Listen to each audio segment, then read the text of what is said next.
আপনাকে একটা খুব রিয়েলিস্টিক প্রশ্ন করি, কাল সকালে যখন আপনার ফোনে অ্যালার্ম বাজবে, আপনার কি আনন্দে লাফ দিয়ে বিছানা থেকে উঠতে ইচ্ছা করবে, নাকি মনে হবে ধুর আবার সেই একঘেয়ে বোরিং দিন শুরু?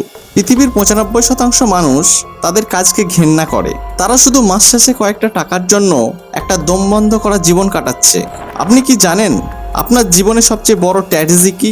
মৃত্যু নয়, জীবনের সবচেয়ে বড় ট্র্যাজেডি হলো সারা জীবন বেঁচে থাকার পর মৃত্যুশয্যায় গিয়ে রিয়েলাইজ করা যে আপনি আসলে যে কাজটার জন্য জন্মেছিলেন সেটা আপনি কোনোদিন করতেই পারেননি। যদি আজ আপনি কনফিউজ থাকেন যে জীবনে কি করবেন, কোন ক্যারিয়ার বাঁচবেন, বা আপনার আসল ট্যালেন্ট কি, তবে এই ভিডিওটি আপনার জন্য একটা লাইফ লাইন হতে চলেছে।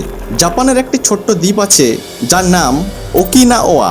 এই দ্বীপের মানুষরা 100 বছরের বেশি বাঁচে এবং তারা প্রতিদিন সকালে হাসি মুখে বিছানা থেকে ওঠে। তাদের কোনো ডিপ্রেশন নেই। তাদের এই আনন্দ আর সাফল্যের একটাই সিক্রেট, আর তার নাম হলো ইকিগাই। আজ আমি এই জাপানি ফর্মুলাটাকে একদম জলের মতো সোজা করে বুঝিয়ে দেব। ভিডিওটা একটু বড় হতে পারে, কিন্তু আমি গ্যারান্টি দিচ্ছি এই কয়েকটা মিনিট আপনার জীবনের সবচেয়ে বড় কনফিউশন চিরতরে দূর করে দেবে।